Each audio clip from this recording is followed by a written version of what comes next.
안녕하세요. 저는 딸 하나 잘 둔 덕에 호강받으며 사는 60대 여성입니다. 현재 정말 눈에 넣어도 안 아플 자식들과 함께 행복한 하루하루를 살고 있어요. 제게는 무엇과도 바꿀 수 없을 만큼 소중한 딸 하나와 아들 하나가 있는데요. 저는 오늘 여러분들께 제 딸에 대해 이야기해보려고 이렇게 사연을 보내게 되었어요. 저희 딸은 사실 제 친딸이 아니라 굉장히 특별한 인연으로 만나게 된 아이인데요. 이야기를 하기에 앞서 저는 입양아로 컸어요. 태어나자마자 어느 부잣집으로 입양이 되었죠. 말이 좋아야 입양이지 친정 부모님께서 돈이 없어서 저를 부잣집에 돈 받고 판 것이었죠. 저를 키워주셨던 부모님은 최대한 기억이 없는 갓난아이를 입양하고 싶어 하셨어요. 그래서 보육원에 들렀는데 당시엔 갓난아이를 찾기 힘드셨대요. 5군데 정도 돌았었고 제일 어린아이가 6살이었다고 하더라고요. 부모님께서 마지막 보육원을 나오려고 했는데 보육원 입구에서 한 부부가 갓난아이를 안아들고 불안해서 안절부절 못하는 사람 마냥 자꾸 왔다 갔다 하더래요.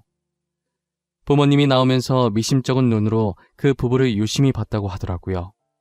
그런데 부부 대화 소리를 들어보니 형편이 너무 안 좋아서 애 키울 여력이 안 되니까 보육원에 놔두고 오려고 했는데 차마 아기에게 너무 미안해서 못 놓고 계속 고민하던 중이었던 거예요. 그 소리를 듣고 어머니와 아버지가 눈빛 교환을 하고 부부에게 다가갔다고 하더라고요. 부부는 저희 부모님께서 다가가니 살짝 눈치를 보며 자리를 뜨려고 했다는 거예요.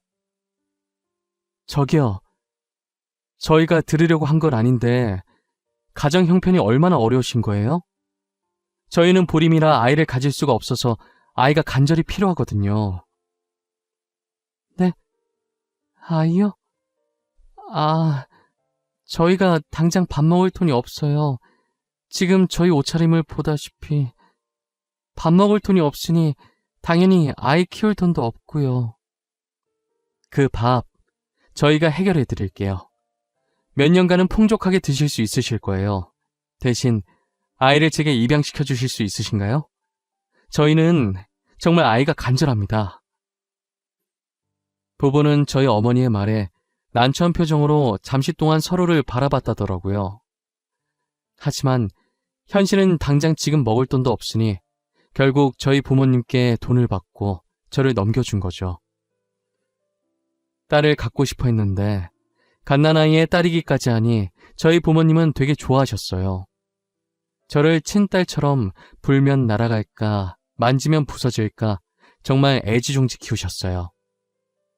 혹시나 제가 입양하라는 사실을 알고 상처받을까봐 일부러 기억이 없을 갓난아기 때 데리고 온 것인데 다른 가족들이 저를 이름 대신 입양하라고 불러서 저도 제가 입양하라는 걸 어렸을 때부터 알았어요. 그래도 제가 입양하라고 해서 부모님을 원망하거나 미워하진 않았어요.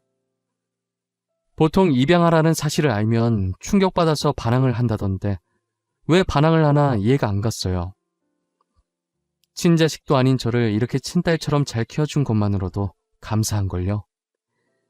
대신 할아버지의 유산을 탐내 저를 견제하는 못된 어른들이 미웠어요. 저희 아버지가 3남 2녀 중에 막내여서 그런지 할아버지의 사랑을 제일 많이 받았었어요. 비록 제가 입양하긴 하지만 할아버지는 저를 친손녀처럼 인정해 주셨고 아버지의 딸이라는 이유로 손주들 중에서 저를 제일 이뻐하셨어요. 그래서인지 아버지의 형제들이 할아버지의 재산을 탐내고 제게 못되게 굴었었어요. 저희 부모님에게 유일한 약점이 저라고 생각해서 그런 것이죠. 저희 부모님은 제가 입양하라고 불릴 때마다 안쓰러워하셨지만 마음을 강하게 먹어야 이 자리를 지킬 수 있다고 제게도 교육을 많이 시켰었어요. 저는 부모님의 교육 덕분에 상처받지 않고 그들이 저를 뭐라고 부르든 무반응으로 일궈냈어요. 무반응만이 저희 부모님을 그리고 저를 지킬 유일한 방법이라고 생각했거든요. 괜히 제가 욱해서 나서봤자 저희 가족에게 좋을 건 하나도 없었으니까요. 원래 애들은 나쁜 걸 더 빨리 배운다고 아버지 형제들에게 배운 게 이런 것밖에 없으니 당연히 사촌 언니 오빠들도 저를 입양하라고 부르며 무시했어요. 어른과 다른 게 있다면 어른들은 똑같이 비아냥거리면서 괴롭혀도 제가 반응이 없으면 재미없어서 입양하라고 부르면서도 더 괴롭히는 건 멈췄었어요. 하지만 사촌 언니 오빠들은 계속 제가 반응이 보일 때마다 집요하게 괴롭히죠. 제가 반응을 안 하면 자신을 무시한다 생각하고 저 따위한테 자신들이 무시당한 게 괜히 자존심 상해서 분한 마음에 저를 더 괴롭혀요. 그래도 유일하게 저를 챙겨준 건 작은 아버지네 딸이었어요. 아버지 형제 중에서도 작은 아버지네만 저희를 괴롭히지 않았어요. 재산 욕심 없던 작은 아버지네 가족은 늘 저희를 챙겨주었어요. 작은 아버지 따라 사촌 언니도 자연스럽게 저를 많이 챙겨주었죠. 만약 사촌 언니가 없었다면 저는 적밖에 없는 이 집안에서 절대 버틸 수 없었을 거예요. 언젠간 사촌 언니를 도울 일이 있다면 어떤 일이든 도와줘야겠다고 마음먹었어요. 제가 25살이 되던 해 사촌 언니가 30살이었고 사촌 언니는 결혼을 앞두고 있었어요. 저는 결혼 축하 선물을 해주고 싶어서 사촌 언니와 함께 백화점에 갔었어요. 언니가 평소 가지고 싶어 했던 것을 선물로 사고 형부가 좋아할 만한 것도 사려고 구경을 하고 있었는데 한참 구경하다가 언니 휴대전화가 요란하게 울리기 시작하는 거예요. 형부한테 걸려온 전화였고 언니는 웃으면서 밝은 목소리로 전화를 받았어요. 언니가 전화 받을 때와는 다른 표정을 하더니 폰을 떨어뜨리고 달려나가는 거예요. 저는 언니의 폰을 주워들고 혹시나 놓칠까봐 빠르게 뒤따라갔어요. 아슬아슬하게 언니가 탄 택시에 저도 같이 탈 수 있었어요. 언니는 사시나무 떨리듯 몸을 떨면서 안절부절 못하더라고요. 기사님한테 병원으로 가달라고 하는데 저는 눈치껏 형부한테 무슨 일이 생겼다는 걸 알 수 있었죠. 소정아, 우리 오빠가 사고 나서 지금 병원에. 아무 일 없어야 돼, 진짜. 아무 일 없어야 돼. 내가 오빠 없이 어떻게 살아. 언니, 아무 일 없을 거야. 형부 괜찮으실 거야. 형부가 얼마나 강한 사람인데 언니도 알잖아. 분명 아무 일 없을 거야. 아직 확인도 안 했는데 벌써부터 걱정하지 말자, 응? 나 너무 무서워. 아까부터 자꾸 안 좋은 기분이 들어. 옷 쌀게. 아저씨, 저희가 지금 너무 급해서 그런데 조금만 빨리 가주세요. 부탁드릴게요. 죄송합니다. 병원에 도착하니 형부는 침대 위에 누워 미동도 없었고 흰천을 덮고 있었어요. 형부는 꽃을 사들고 언니를 만나러 오다 졸음운전 차량에 사고를 당하고 말았어요. 언니는 망연자실한 표정을 한 상태로 흰천으로 덮인 형부를 안으며 눈물을 흘렸어요. 오빠 뭐야? 일어나. 나 놀래키려고 일부러 장난치는 거지? 그런 거지? 오빠, 왜 이러고 누워있는 건데? 자는 척 하지 마. 눈 좀 떠봐. 응? 내가 미안해. 잘못됐어. 언니, 그만해. 언니가 계속 이러면 형부가 마음 편히 못 가셔. 제발 그만해. 응? 나만 두고 가는 주제에 마음 편히 가면 안 되지. 걱정돼서 계속 돌아보게 만들 거야. 나쁜 놈. 오빠는 나쁜 놈이야. 혼자 가고 나도 데리고 가지. 나랑 같이 가지. 사촌 언니는 형부 장례식 동안에도 나쁜 놈이라며 중얼거리면서 하염없이 눈물을 흘렸고 장례식을 마친 후엔 언제 슬펐냐는 듯 다시 예전 모습으로 돌아갔어요. 당시 사촌 언니의 뱃속엔 조그만 생명이 숨쉬고 있었어요. 아마도 언니는 이 조그만 생명 때문에 악착같이 버텼던 것 같아요. 저는 겉모습만 봤을 때 잘 웃고 얘기도 잘하길래 언니가 괜찮아 보이는 듯 했어요. 하지만 언니의 속은 골물대로 다 골마 있었고 점점 시름시름 앓아갔어요.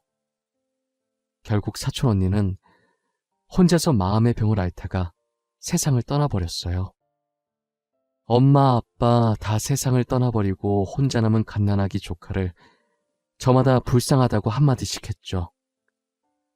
다들 저 아이를 어쩌면 좋을지 이야기를 나누는데 제가 저 아이를 키워야겠다고 마음먹었어요. 그동안 언니가 제게 잘해줬으니 그 빚을 아이를 키우며 갚아 나가야겠다는 생각이 들더라고요. 처음엔 아이를 키우겠다는 제 의견에 저희 부모님께서 굉장히 반대를 하셨었어요. 소정아, 너 아직 결혼도 안 한 아가씨야.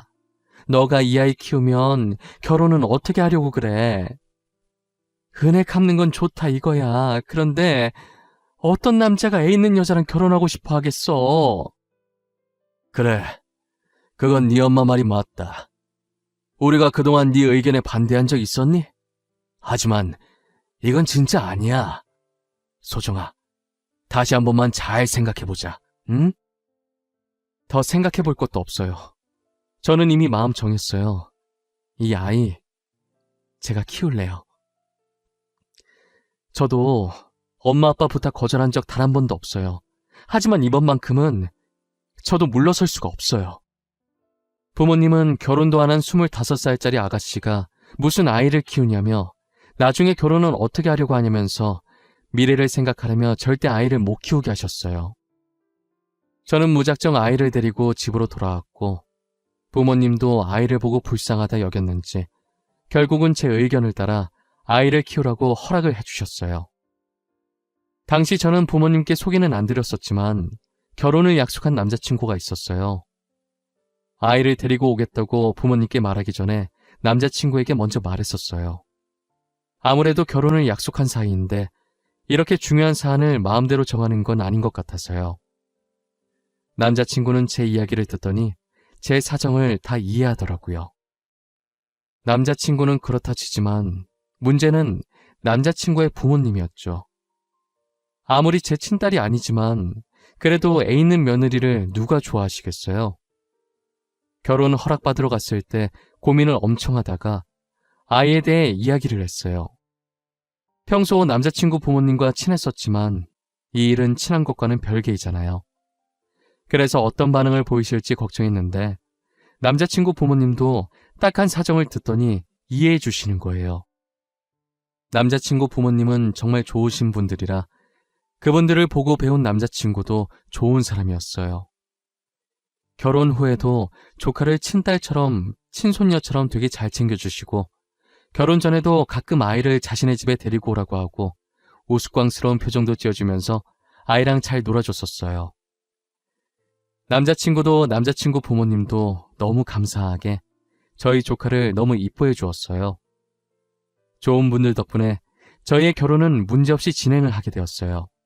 남편과 저는 조카를 배 아파 낳은 친딸이라 생각하고 10년 동안 정성껏 키웠었어요. 혹시나 친자식을 낳으면 알게 모르게 무의식 중에라도 차별하게 될까봐 자식을 안 낳으려고 했었어요. 사실 조카가 너무 이쁘고 제 딸이라 생각해서인지 굳이 아이 계획도 세우지 않았었는데 결혼한 지 10년 만에 갑작스레 아들을 임신하게 되었어요.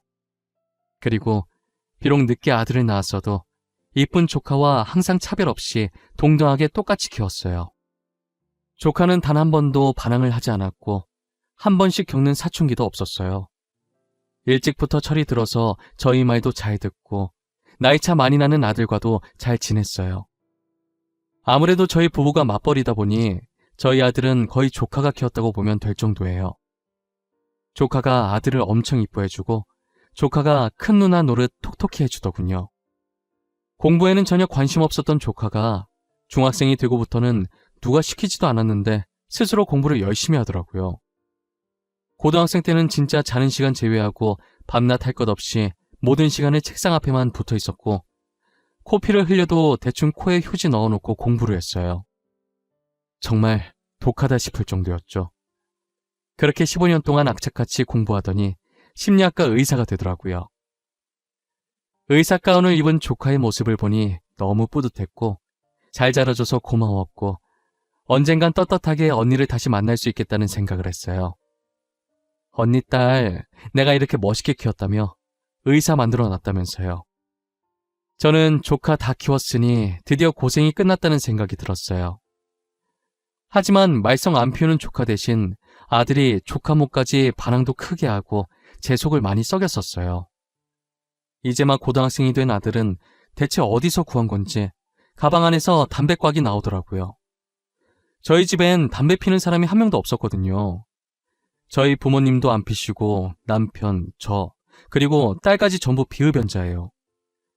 제가 늘 집에서 학교 다니다 보면 친구랑 어쩌다 한 번씩 싸울 수는 있어도 성인이 될 때까지 술, 담배는 절대 하지 말라고 교육을 시켰었거든요. 그런데 이렇게 떡하니 학생 가방 속에서 담배꽉이 나오니 화가 나는 거예요. 저는 담배꽉을 들고 가 게임하고 있는 아들의 머리에 내리꽂듯이 세게 던졌어요. 아들은 갑자기 날라온 담배꽉을 맞고 아픈지 머리를 문지르더니 저를 째려보더라고요. 네 가방 속에 이거 있던데 뭐야? 너 설마 담배 피니? 그런 거야? 내가 술, 담배는 안 된다고 그렇게 말했는데 어떻게 된 건지 설명해. 아씨, 엄마 왜 남의 가방을 뒤져보고 그래? 나는 사생활도 없어? 엄마가 한 행동 엄연히 사생활 침해인 거 알아? 아씨? 너 지금 엄마한테 아씨라고 한 거야? 내가 언제 그렇게 가르쳤어? 너 도대체 요즘 뭐라고 돌아다니는 거야? 어? 사고 치고 다니는 거 아니야? 내가 사고를 치고 다니든 말든 엄마가 무슨 상관이야? 엄마는 알지도 못하면서 화만 내고. 됐어. 다 필요 없어. 나가. 엄마랑 얘기하고 싶지 않으니까 나가라고. 엄마니까 상관하지. 너 사고 치면 그 뒷수습은 누가 할지 생각도 안 해봤어?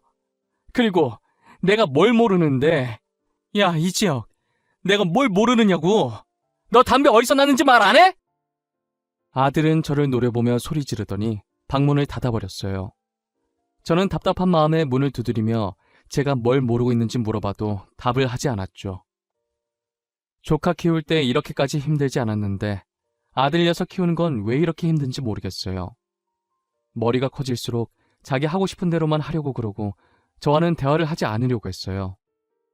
한번 담배가 발견되고 나니 계속 아들의 가방을 확인하게 되더라고요. 이해해보려고 하고 참으려고 해봤지만 계속해서 담배꽉이 나오니 저도 슬슬 화가 나는 거예요. 저는 아들과 차분하게 대화를 시도해보려고 했어요. 게임하고 있는 아들의 의자를 돌려 세우니 아들 얼굴에 멍자국이 있더라고요. 야, 이지혁. 너 담배도 모자라서 이젠 쌈박질도 하고 다녀? 얼굴은 그게 뭐야? 광대 쪽에 멍 있고 입술도 다 터지고 꼴이 이게 뭐냐고. 도대체 뭘 하면서 돌아다니는 거야? 엄마는 왜 항상 화부터 내? 무슨 일 있냐고 누가 괴롭히냐고 다정하게 물어볼 수는 없는 거야? 보통 아들이 맞고 왔으면 누가 때렸냐고 하는 게 정상 아니냐고. 엄마는 왜 항상 내가 문제라는 듯 말해? 네가 이렇게 담배나 피고 다니니까 그렇지. 내가 괜히 너한테 그래? 너 솔직하게 말해. 요즘 나쁜 애들이랑 어울려 다니고 그러는 거야? 어? 그런 거야? 그런 거 아니라고. 내가 피해자라고. 나 학교에서 왕따 당해. 그 담배도 내 거 아니고 걔네 거야.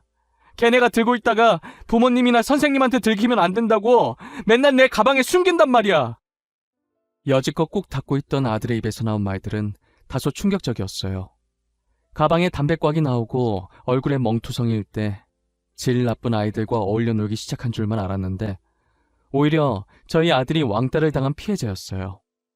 저는 참을 수가 없어서 학교에 찾아가려고 했으나 그렇게 하면 더 보복당한다는 아들 말에 혹여나 아들이 정말 보복을 당할까봐 걱정돼서 그럴 수가 없었어요.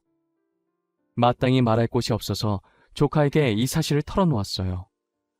조카는 동생이 자신에게 그런 말 한 적이 단 한 번도 없었다고 놀라는 거예요. 아무래도 조카가 심리학과 의사가 되면서 아직 미성년자라 심리가 불안정한 아들이 걱정돼서 맨날 퇴근 후에 아들 방에 가서 상담을 해줬었거든요. 요즘 네 동생이 학교에서 왕따 당하고 있다더라. 엄마가 돼서 그런 것도 모르고 혼만 내고 어린 것들이 벌써부터 누군가를 괴롭히고 따돌리고 말이야. 내가 어떻게 해야 할지 모르겠어. 엄마, 지혁이가 왕따 당하고 있대? 자기가 자기 입으로? 나한텐 그런 말 없는데. 나 매일 지혁이랑 이야기 나누잖아. 근데 단 한 번도 그런 말 한 적이 없어. 너가 걱정할까봐 그런 모양이야. 나한테도 계속 말 안 하다가 이렇게 혼나는 게 억울했는지 참다 결국 터져서 말한 거거든. 이걸 진짜 어떻게 하는 게 좋을까? 근데 지혁이 말도 맞아. 우리가 괜히 섣불리 나섰다가는 지혁이만 더 피 입을 수도 있어. 일단 확실한 증거를 잡고 걔네 강제 전학 보내든 징계를 받게 하든 하고 지혁이를 다른 곳에 전학 보내자. 어떻게 증거를 잡지? 우리가 계속 따라다니면서 증거를 수집할 순 없잖아. 녹음기를 사자. 조그마한 녹음기를 지혁이 교복 자켓 주머니에 넣는 거야. 그리고 지혁이가 끼고 있는 안경도 카메라 달린 안경으로 바꾸자. 그걸로 증거를 모으는 거지. 조카는 확실한 증거를 잡기 위한 대책을 말해줬고, 조카의 말대로 녹음기와 카메라가 달린 안경을 사서 녹음기는 아들 몰래 교복 자켓 주머니 안에 넣고 안경은 책상 위에 올려놨어요. 안경이 기존에 끼던 거랑 디자인이 비슷해서 아들은 아무 의심 없이 안경을 끼고 나가더라고요. 저는 하루 종일 일이 손에 잡히지 않았고 아들의 학교 시간만 손꼽아 기다리고 있었어요. 아들은 그날도 학교에서 안 좋은 일이 있었는지 자켓이며 교복이 흙투성이로 더럽혀져 돌아왔습니다. 저는 확실한 증거가 있을 거라 생각하고 아들이 씻으러 들어갔을 때 녹음기만 살짝 들고 나왔어요. 제 방문을 걸어 잠그고 떨리는 손으로 녹음기 재생 버튼을 눌렀어요. 저는 녹음기에서 나오는 음성을 듣고 충격을 받아 손으로 입을 틀어 막았어요. 야, 전에 학교 앞에서 너랑 떡볶이 먹던 여자 진짜 네 누나 맞냐? 나이 차이 꽤 있는 것 같던데? 누나가 아니라 엄마 아니야? 사고 쳐서 너 낳은 거 아니냐고. 그런 거 아니야. 우리 누나 맞아. 그리고 나를 괴롭히는 건 괜찮지만 우리 가족까지는 건들지 말았으면 좋겠어. 부탁할게. 야, 많이 컸네 우리 지혁이. 우리한테 눈도 제대로 못 보는 주제에 이제 부탁도 다 하고. 우리 가족까지는 건들지 말았으면 좋겠어. 부탁할게. 하, 진짜 골 때리네 얘. 우리가 뭘 했다고 그래? 우린 너네 가족 손끝 하나도 안 건드렸어. 누가 들으면 오해하겠다. 그치? 그러게. 우릴 왜 나쁜 사람들로 만드실까? 아직 정신을 제대로 못 차렸네. 덜 맞아서 그러나? 더 맞아야 정신을 차리려나? 왜? 계속 우리 심기를 건들고 그러실까? 어? 가족을 상대로 막말도 서슴없이 하고 저희 아들을 괴롭히는 말도 서슴지 않았어요. 조카와 아들을 희롱하더니 아들이 그만해달라고 하자 차마 들을 수 없는 소리들이 들리기 시작했어요. 절로 손이 떨리는 그 소리에 더 들을 수가 없었어요. 결국엔 몇 초도 듣지 못하고 녹음기를 꺼버렸어요. 아들이 이런 수모를 당하는지 몰랐다는 사실에 제 자신이 너무 한심하고 아들에게 대한 미안함과 가해 학생에 대한 분노로 온몸이 떨리고 눈물이 차올랐어요. 아들 잘 때 안경에 있던 카메라를 빼서 컴퓨터에 연결해보니 녹화가 잘 되었더라고요. 저는 이 파일들을 조카에게 넘겨주었고 조카는 아들에 대한 차트 정리를 시작했어요.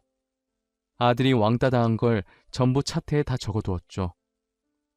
그런데 아들은 혹시나 저희에게 피해가 갈까봐 불안에 떨고 있더라고요.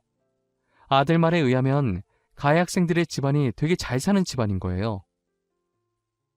저는 조카를 키우면서 부모님의 도움을 받지 않고자 가끔 연락만 하고 직접 왕래는 잘하지 않았어요.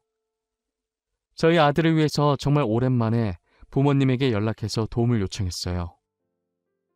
엄마, 죄송한데 제가 부탁이 있어서 연락을 드렸어요. 저희 아들 일로 부모님의 도움이 필요해요. 한 번만 제 부탁 들어주시면 안 될까요? 이번에 잘 해결되면 절대 부탁 같은 거 하는 일 없을 거예요. 딸 부탁인데 엄마가 당연히 들어줘야지. 나는 오히려 딸이 부탁해줘서 고마운데? 우리가 지영이 키우는 거 반대했었다고 매정하게 그렇게 발길을 끊는 법이 어디 있어? 그런 거 아니에요. 제가 키우기로 했으니까 책임감 가지고 싶어서 그랬던 거예요. 나도 알아. 장난 한번 쳐본 거야. 도대체 어떤 일이길래 우리 딸이 부탁을 다 할까? 아들이면 지혁이? 우리 지혁이한테 무슨 일이라도 생겼어? 사실 저희 아들이 학교에서 왕따를 당하고 있는데 가해자들 집안이 좋아서 오히려 자기가 반항했다가 더 보복당할까 봐 아무것도 못하고 있더라고요. 너네 아빠가 들으면 간만에 재밌어 하겠네. 안 그래도 요즘 삶이 무료하다던데. 엄마가 아빠한테 말해놓을게. 무슨 말인지 대충 눈치챘어. 학교 갈 날짜만 문자로 보내줘. 저희 어머니는 눈치가 빠르셔서 제가 본론을 말하지도 않았는데도 다 알아차리시더라고요. 어떻게 하라는 말도 안 했는데 알아서 다 하겠다며 날짜만 문자로 보내달라고 하고 쿨하게 끊으셨어요. 간만에 재미난 일이 생겼다며 좋아하시는데 못 말리겠더라고요. 제가 앞에 말했듯이 저희 집안이 부자라고 했었잖아요. 그래서 재산 때문에 어른들이 저를 입양하라 부르고 괴롭혔다고요. 저희 집안이 웬만한 기업들과는 거의 다 손을 잡고 있어서 상대가 잘 사는 집안이라고 해봤자 다 거기서 거기고 대부분 저희 집안이 투자금을 쥐어준 집안일 거예요. 저희 집안은 가족끼리만 돈 가지고 싸움을 벌이지 밖에서는 부자라고 티를 잘 내지 않아요. 예전에 티냈다가 돈 노리고 접근하는 사람들이 많아서 계속 당하다 보니 티를 안 내게 됐어요. 저희 아버지도 돈 자랑하거나 집안 자랑하는 것을 별로 안 좋아하시는데 이렇게 상대가 먼저 집안 좋다고 시비를 걸어온다면 말이 달라졌죠. 엄마한테 학교에 갈 날짜를 찍어 보내줬더니 그날 학교에 오신 부모님 패션을 보고 역시나 그럴 줄 알았다는 듯이 고개를 저었어요. 명품은 기본이고 브랜드별로 최고로 비싸고 전 세계에 몇 개 없는 한정판 차도 새로 뽑으셨더라고요. 고개를 빳빳하게 들고 입꼬리를 한쪽만 올리고 웃으면서 들어오시는데 어찌나 웃긴지 몰라요. 뒤늦게 온 가해자 학부모들도 꽤나 빼입고 아들들과 함께 당당하게 등장을 했는데 처음엔 기세등등하게 콧대 세우고 등장했다가 저희 부모님을 보고는 기가 점점 죽더라고요. 그러더니 전 세계에 5개밖에 없는 한정판 아니냐고 수군거리다가 제가 헛기침을 하니 자기들도 헛기침하면서 아무 말도 안 한 척 시치미를 뗐어요. 이렇게 시간 개념이 없어서야 원. 가해자 주제, 시간까지 안 지키면 어쩌자는 거야? 자기네들만 바빠? 우리도 바쁜 사람들이야. 이러니 애들이 보고 배우는 게 없는 거야. 어머, 누가 가해자라는 거예요? 지금 저희 아들이 가해자라는 말이에요? 저희 아들이 왜 가해자예요? 길거리 꽃도 소중하게 여기는 아이예요. 길거리 꽃도 소중하게 여기는 애가 우리 손자는 왜 그렇게 밟았대? 얼마나 무자비하게 밟던지 차마 내 두 눈 뜨고 볼 수가 없던데. 어머니는 가해자 학부모들을 살짝 째려본 후 녹음본이 든 USB를 담임 선생님께 건넸어요. 선생님이 컴퓨터에 연결해서 영상을 재생시켰고 스피커를 통해 아들이 맞는 소리와 가해 학생들이 저희 아들에게 희롱하는 목소리들이 흘러나왔어요. 그리고 조카가 조용히 가방에서 저희 아들 심리 상담했던 차트를 꺼내서 선생님께 건넸어요. 조카는 가해 학생들의 학부모의 눈을 똑바로 보면서 가해 학생들의 강제 전학을 원하고 저희 아들의 정신적 피해 보상도 원한다고 똑부러지게 말하더라고요. 결국 가해 학생들은 아들과 마주치지 못하도록 타 지역으로 강제 전학을 시켰고 아들은 매주 상담을 받으며 피해 보상도 계속 청구 중이에요. 그리고 역시나 가해자 학부모들은 저희 집안에 투자금을 받고 있던 집안이었고 부모님은 그 집안에 들어간 투자금을 다 회수해버렸어요. 돌이켜보니 이번 일은 저희 부모님과 조카의 합작이고 저는 아무것도 한 게 없네요. 저는 학교에서 나오면서 부모님과 조카에게 진심으로 고맙다고 했어요. 부모님은 조부모로서 할 일을 한 거라고 하시면서 쿨하게 돌아서시더라고요. 조카는 제 손을 꼭 잡고 잘 끝나서 다행이라며 눈물을 글썽거렸어요. 저는 집으로 돌아오는 길에 조카와 아들 손을 꼭 잡고 이런저런 이야기를 참 많이 했어요. 그러다 문득 조카가 왜 심리학 의사가 됐는지 궁금하더라고요. 딸, 근데 전부터 궁금했는데 갑자기 왜 심리학 의사가 된 거야? 너 원래 작곡가가 꿈이라면서 작곡학원 알아보고 그랬었잖아. 엄마 때문에 마음고생 많았던 우리 엄마 생각나서 그랬어. 지금 내 옆에 있는 우리 엄마 말고 돌아가신 엄마 말이야. 너 그거 어떻게 알았어? 언제부터 알았던 거야? 나 말한 적 없는 것 같은데. 조카는 자신이 친딸이 아니라 입양아였다는 사실을 다 알고 있는 거예요. 알고 보니 중학생 때 뭐 가지러 안방에 들어왔다가 우연히 화장대 서랍에 있던 제 다이어리를 보고 저희가 친부모가 아니라는 사실을 알게 되었다고 하더라고요. 사촌 언니의 아이를 저희가 친딸처럼 키워왔고 그게 자신이라는 걸 알게 되었죠. 그 사실을 알고 중학생 때부터 공부를 열심히 했었대요. 돌아가신 친어머니가 친아버지 때문에 마음고생하다가 세상을 떠난 걸 알고 공부를 열심히 해서 사람들 마음의 병을 치료해야겠다는 생각을 했다네요. 그런데 이렇게 동생을 왕따 피해자로 상담하게 될 줄은 몰랐다고 하더라고요. 조카는 자신을 친딸처럼 생각하고 이렇게 잘 키워줘서 고맙다고, 늘 감사한 마음으로 살았다고, 고생 정말 많이 하셨다고 하면서 절 안아주는 거예요. 이런 날이 오면 눈물이 날 줄 알았는데 눈물보다는 웃음이 나더라고요. 조카가 그렇게 느낄 정도로 내가 좋은 엄마였구나, 좋은 엄마 되기 성공했구나 싶었어요. 아들은 우리의 말에 놀라서 입을 쩍 벌리더라고요. 누나가 자기 친누나가 아니었냐고 하면서요. 저는 고등학생이 된 아들이 충격받아서 누나라고 안 부르면 어쩌나 했는데 자긴 누나가 너무 좋다면서 계속 친누나 해달라고 우는 거예요. 조카는 아들 눈물을 닦아주면서 누나 계속 할 거니까 울지 말라며 달래줬어요. 영원히 저희 부부의 딸이고 저희 아들의 누나임은 변하지 않다고 하면서요. 지금도 여전히 저를 엄마라고 부르며 친모녀처럼 잘 지내고 있어요. 저희 아들도 한 번 누나는 영원히 누나라며 예전이나 지금이나 조카랑 사이좋게 잘 지내요. 다른 학교로 전학 가서 적응도 잘하고 있고요. 저는 더도 말고 덜도 말고 딱 지금만큼만 저희 가족이 행복했으면 좋겠어요. 저의 이야기는 여기까지입니다. 입양하라고 해서 다른 사람과 다른 건 아무것도 없습니다. 전 배 아파 낳았든 마음으로 낳았든 다 같은 자식이라고 생각해요. 여러분들도 입양하라고 해서 친부모한테 버림받았다고 불쌍하다는 생각을 하지 않았으면 좋겠어요.